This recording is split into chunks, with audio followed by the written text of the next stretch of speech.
Hello children, today we will be studying biology and the first chapter in biology is the leaf. Children, we have seen leaf in our life. We always come across through different leaves. The leaves are present everywhere. The leaves exist in nature and they are present on plants. In your junior classes, you have studied the plant structure like the shoot system, the root system, various parts of the shoot system and various parts of the root system. So in 6th standard we will be discussing the very important part of the plant, and that is the leaf. Basically, leaf is what? Leaf is a part of plant that is present on the shoot system. Shoot system is the system which is above the soil and root system is below the soil. So leaf, what basically we understand with the leaf? If we talk about leaf, then what we can say? That leaf exists in various shapes, sizes and also differ in the structure and color. What is the main function of leaf? What are the different parts of a leaf? How does a leaf help a plant? That we are going to cover in this lecture. So, as we have just understand that leaf exists in the shoot system of a plant. And how can we define a leaf? Yes, we have to define leaf also. So, if we say what is leaf? So leaf is nothing but it is a outgrowth of the stem which is attached with the stem through the petiole. We will be studying deep with the structures and the functions of leaf. So first of all we will be discussing the structure of leaf. Basically students, the structure of leaf comprises of 5 main parts. Number 1, lamina, we also call it as leaf blade. Number 2, leaf stalk, or we also call it as petiole. Number 3 is your midrib. Number 4 are your veins and veinlets. And last one is the leaf base. So students, if we have to understand, then we have to take each and every part and we have to understand that basically what and how they are. So what is lamina or the leaf blade? It is nothing but it is a thin, flat and expanded part of a leaf. How does it look? Basically it is green in color. It also has the edges. So how does the edges are? The edges of the leaf blade are like the margins, or we also called as at margin of the leaf. And in the leaf blade only, the tip of the leaf blade, there is a tip at the leaf blade which we name as leaf apex. So lamina is what? Lamina is a thin, flat and expanded part of a leaf. Next part comes children, that is your leaf stalk or petiole. So what is that? A petiole is the short cylindrical part of a leaf. The petiole attaches lamina to the stem. Basically in some plants what happens? The leaves do not have a petiole. And if they are not having the petiole, then how the leaf will attach? So in that case, the leaf directly rises from the leaf base.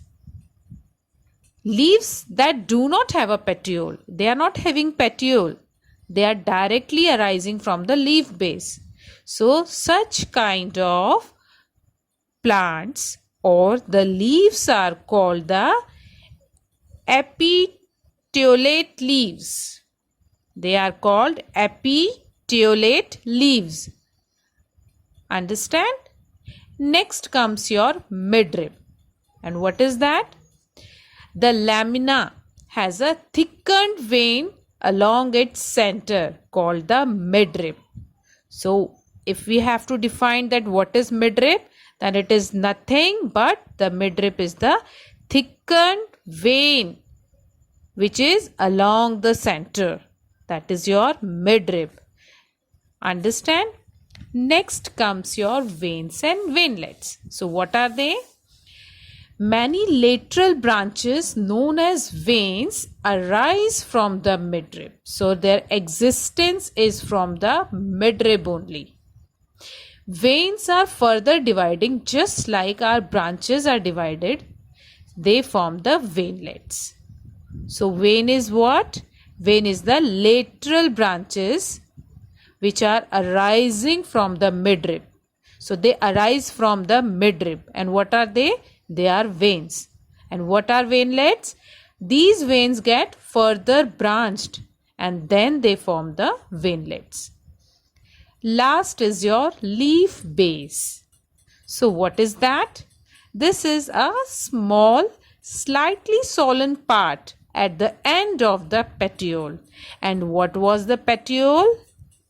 We have just understood that petiole was the cylindrical part of a leaf and the petiole attaches lamina to the stem. This we have just understood. So what is leaf base? It is a small and very slightly swollen part at the end of the petiole. So these were the 5 parts of the leaves. Now it comes, next topic is the types of leaves. So how many types of leaves are there? There are only 2 types of leaves. Simple leaf and compound leaf. Simple leaf and compound leaf. So first we will understand that what is simple leaf. A simple leaf has a single leaf blade. Understand? So that's why the name comes simple leaf, because the leaf blade is single. It has an axillary bud. Axillary bud is also there. For example, where we can see the simple leaf? We can see the simple leaf. Have you ever seen the peepal, guava, mango leaves? So these are the simple leaf. They have a single leaf blade.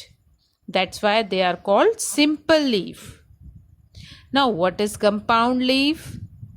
In compound leaf, the leaf blade is clearly divided into many distinct parts called leaflets.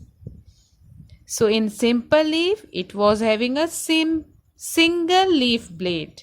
But in compound leaf, the leaf blade is divided into many distinct parts called leaflets.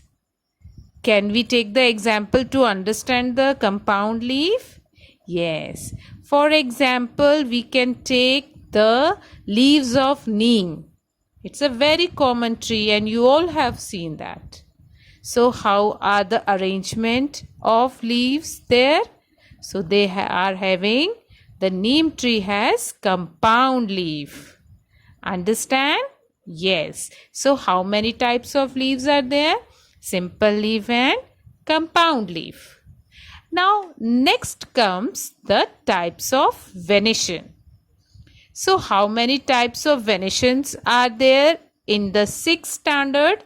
So if we considered the 6th standard, so only 2 venations are there in the syllabus.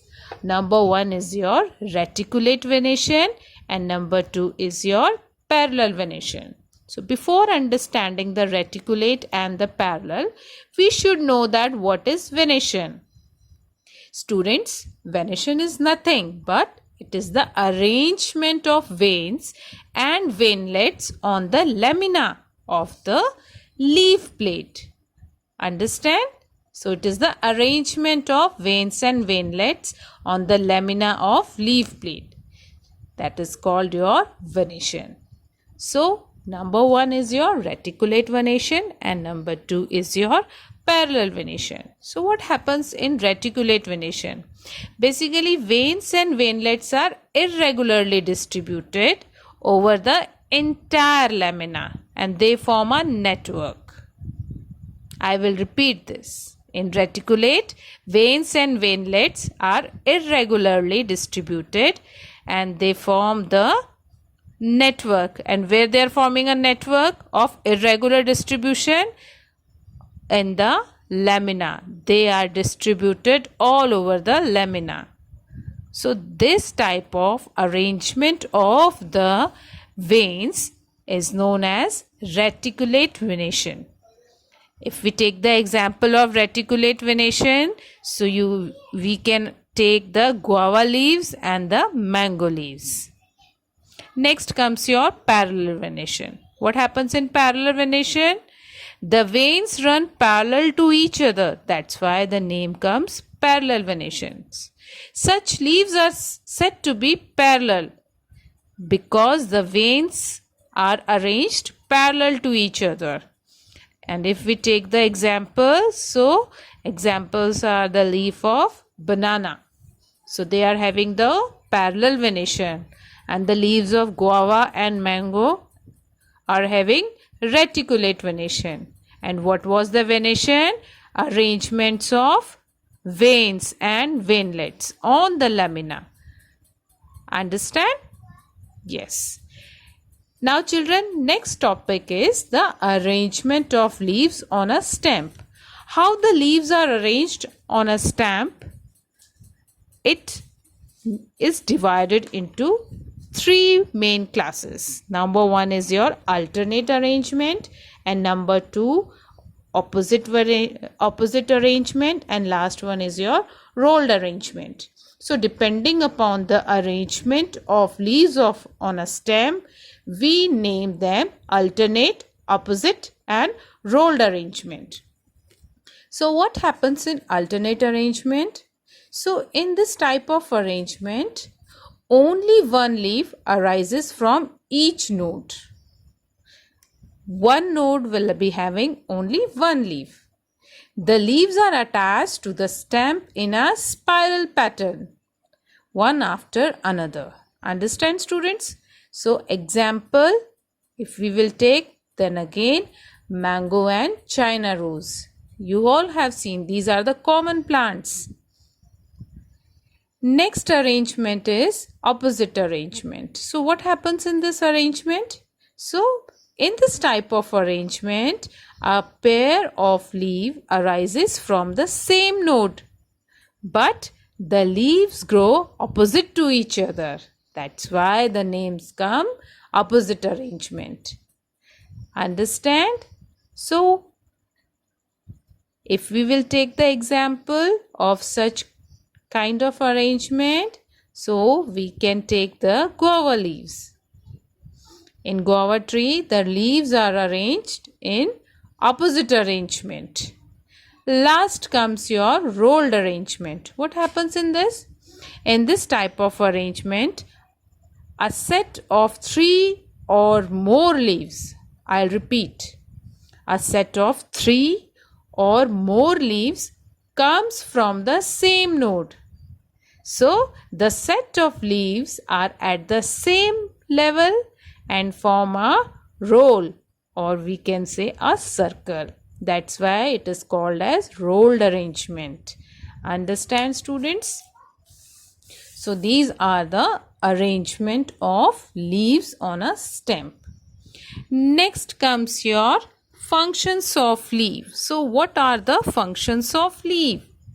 So basically the function of leaves are number 1, manufacturing of food. Number 2, gaseous exchange. And most important, number 3, transpiration. What is happening in manufacturing of food, students? That is nothing but your photosynthesis. And we all know that what is photosynthesis, isn't it? The process by which green leaves prepare their own food by using carbon dioxide and water in the presence of sunlight and chlorophyll is called photosynthesis. So the leaves produce glucose and oxygen from water and carbon dioxide during the photosynthesis process. So who is doing that? Leaf is doing. Understand? So next is your gaseous exchange. So what is happening in gaseous exchange and how does it happen and from which part it is happening? So gaseous exchange basically takes place from very minute pores called stomata. And where are they present? They are present on the lower surface of a leaf. What is happening through the stomata? How the gaseous exchange take place? So students, during daytime, plants take in carbon dioxide for photosynthesis and release the excess oxygen through the stomata. That is happening in the daytime. What is happening in the night? At night, plants take in oxygen and release carbon dioxide into the air through that stomata only. So in day and night, the exchange of gases, that is oxygen and carbon dioxide, is taking place. From where? From stomata. And where they are present? They are present on the lower surface of leaf. Last one is your transpiration. What is happening in transpiration and how does it take place? So students, excess water taken up by the plants. From where the excess of water is taken up by the plants? They are taken up by the plants through the roots. Yes, so excess water taken up by the plants is released in the air in the form of water vapor through stomata. So students, here you have to understand that through the stomata only the gaseous exchange and transpiration, both the processes are carried forward. So who is helping? Stomata. Stomata carries both the functions. So through water vapor, in transpiration, excess water taken up by the plants is released into the air in the form of water vapor through stomata. This is the process which we called as transpiration. Same thing happens in our body also. As sweating keeps us cool, we sweat. Whenever there is very hot temperature, we start sweating. Whenever the electricity goes out, we start sweating. And why we are doing that? We do it just to control and regulate the temperature inside our body as compared with the surrounding temperature. So it is maintenance of body's temperature. It happens in human body. And what is happening in plant's body? Transpiration. So what does transpiration doing there? Transpiration keeps a plant cool. So students, I hope you have understood this. Rest of the things we will be discussing in the next lecture. Hope you have understood this and definitely you are going to revise it.